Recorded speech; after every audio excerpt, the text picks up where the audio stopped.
কবিতা জেলখানার চিঠি। কবি নাজিম হিকমত।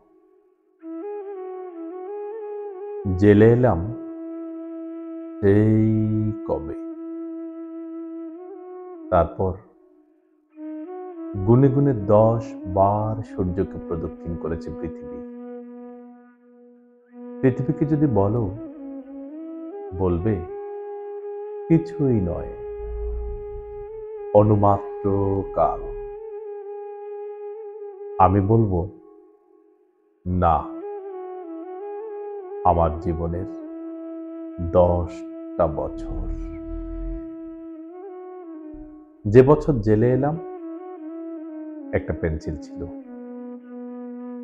লিখে লিখে হইয়ে ফেলতে 1 সপ্তাহ লাগেনি।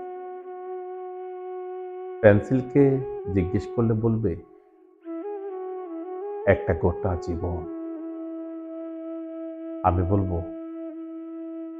এমন আর কি, মাত্র তো 1টি সপ্তাহ।